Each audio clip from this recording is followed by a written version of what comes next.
बहुत ही व्यक्तिगत जैसे आप कह सकते हैं। तो आप फिर संभावना ऐसी है कि जोधपुर से ही चुनाव लड़ेंगे, तो गहलोत साहब और आपके बीच में जो भी बातें चली वो मानहानि प्रकरण तक भी पहुंची। तो जो पीछे शपथ ग्रहण कार्यक्रम था उस दिन आपके और गहलोत साहब के बीच में जो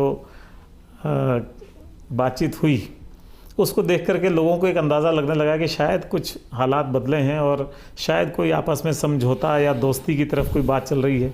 ऐसा कुछ है क्या सर? देखिए, मैं ये मानता हूँ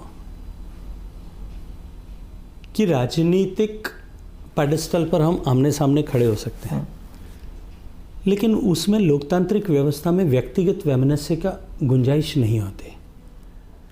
और इस देश के परिपक्व होते लोकतंत्र, क्योंकि अब लोकतंत्र भी 75 साल का हो गया है, परिपक्व होते लोकतंत्र में सैकड़ों ऐसे उदाहरण खोजे जा सकते हैं जहां राजनीतिक मतभेद के होते हुए भी लोगों ने देश के लिए, प्रदेश के लिए एक पेडेस्टल पर आकर के बात की है।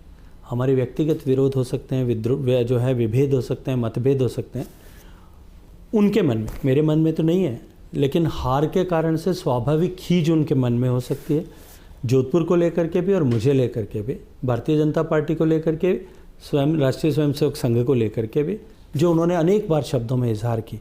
लेकिन मैं ये मानता हूँ कि ये इसकी कहीं कोई गुंजाइश भी नहीं है और आवश्यकता भी नहीं है। और उस मंच पे जब माननीय गहलोत साहब आए थे तब मेरे मन में, मैं पहले से वहाँ था, कुछ मुख्यमंत्री थे, भारतीय जनता पार्टी के कई नेता मंच पर थे, मेरे मन में ये भाव था, वो जब आकर के बैठे और अकेले बैठे थे तो मेरे मन में ये भाव था कि वो उस मंच पर एकमात्र मेहमान है।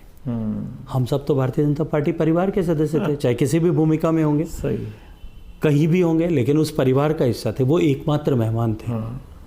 और मेहमान भगवान होता है, ये हमारी संस्कृति ने हमको सिखाया, इसलिए मैंने बैठकर उनसे बड़े प्रेम से बात की थी। वो मेरे घर में, मेरे मंच पर आए हुए थे।